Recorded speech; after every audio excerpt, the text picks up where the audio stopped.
प्रेम आंधळ असतं असं म्हणतात, पण कधी कधी हे आंधळ प्रेम चुकीच्या माणसाचे डोळेही उघडतं. खरं तर प्रेम आंधळ नसतं, प्रेम करणारे आंधळे असतात. कदाचित एक दिवस आपल्यात सगळं नीट होईल या विचाराने समोरच्या व्यक्तीच्या चुकांकडे दुर्लक्ष करत राहतात आणि नातं वाचवण्याचा प्रयत्न करत राहतात. पण फक्त नातं असणं पुरेसे नसून त्या नात्यात प्रेम असणं सगळ्यात महत्त्वाचं असतं. सर्व जगांशी भांडून विनीताने तन्मयशी लग्न केलं. विनीता आणि तन्मय यांचे एकमेकावर प्रेम होतं. ते 4 वर्षापासून रिलेशनशिपमध्ये होते. त्यानंतर दोघांनी लग्न करण्याचा निर्णय घेतला. पण सगळ्यात मोठं आव्हान होतं घरच्यांना पटवणं. तन्मयला घरी फक्त त्याची आई आणि एक लहान बहीण होती. तन्मयला वडील नव्हते, त्यामुळे आईला पटवणे त्याला थोडे सोपं होतं. पण विनीताच्या घरच्यांना ते तितक्या सहजासहजी मान्य होणार नव्हतं. विनीताने पाहण्याचा आटोकाट प्रयत्न केला, पण तिच्या घरच्यांना ते मान्य नव्हतं. त्यांचे घरचे लोक त्याच्यावर नाराज झाले आणि म्हणाले, तुला लग्न करायचं असेल तर कर, पण यापुढं आमच्या दारात येऊ नकोस.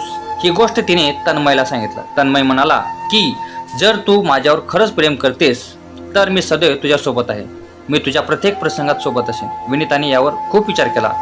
तिने विचार केला की जर तिने तन्मयशी लग्न केलं नाही तर उद्या तिचे घरचे तिचे कुठेतरी लग्न करून देतील.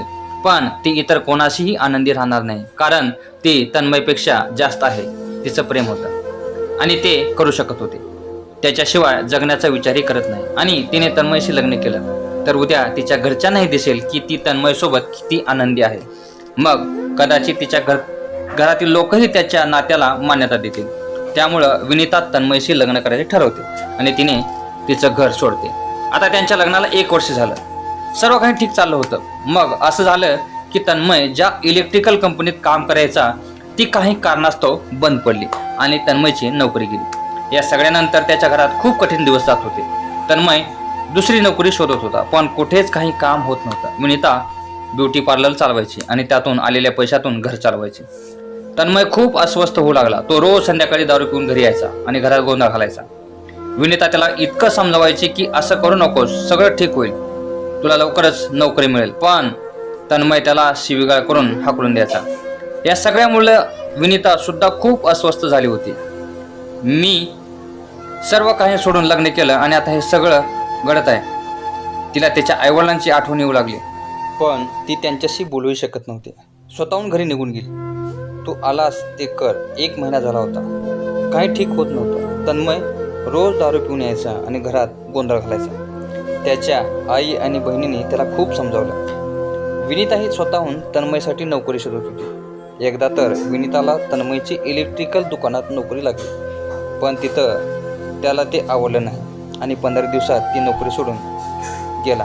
एवढं होऊनही विनीता तन्मयशी प्रेमाने वागायची.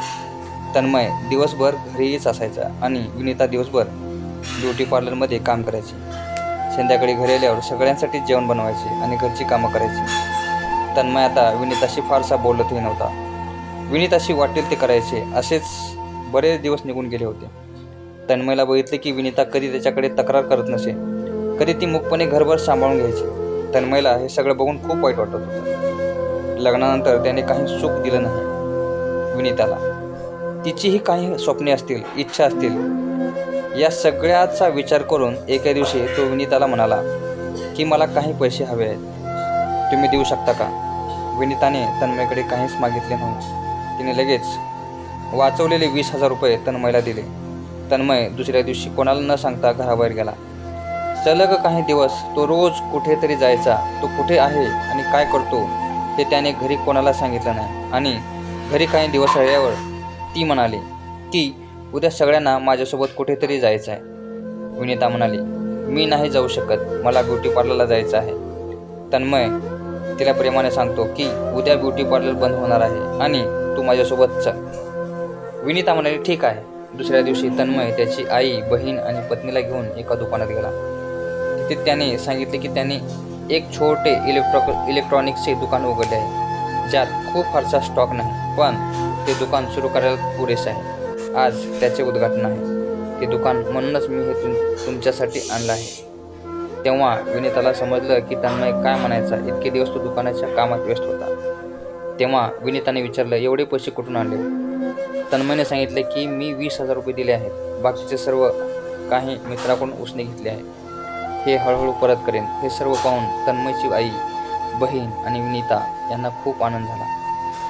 विनीतालाही बरे वाटलं की तन्मय आता बदलतोय. त्याला आता कुटुंबाच्या जबाबदाऱ्या कळत आहेत. आता तन्मय आणि विनीता दोघेही आपापल्या परीने चांगले काम करत होते आणि वर्षभरात तन्मयचे स्टोअर खूप वाढलं. मग त्याने सर्वांचे कर्ज परत केले.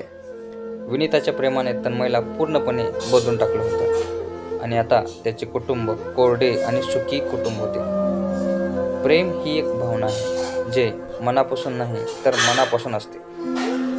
प्रेम हे अनेक भावनांनी बनलेले असते ज्यामध्ये विविध विचारांचा समावेश असतो. प्रेम हळूहळू स्नेहातून आनंदाकडे जाते. हे एक मजबूत, आकर्षक आणि वैयक्तिक कनेक्शनची भावना आहे जी तिला इतर सर्व विसरून त्याच्याबरोबर जाण्यास प्रवृत्त करते.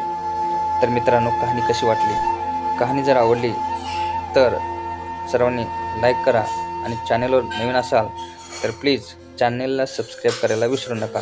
प्लीज चॅनलला सबस्क्राईब करा. धन्यवाद मित्रांनो.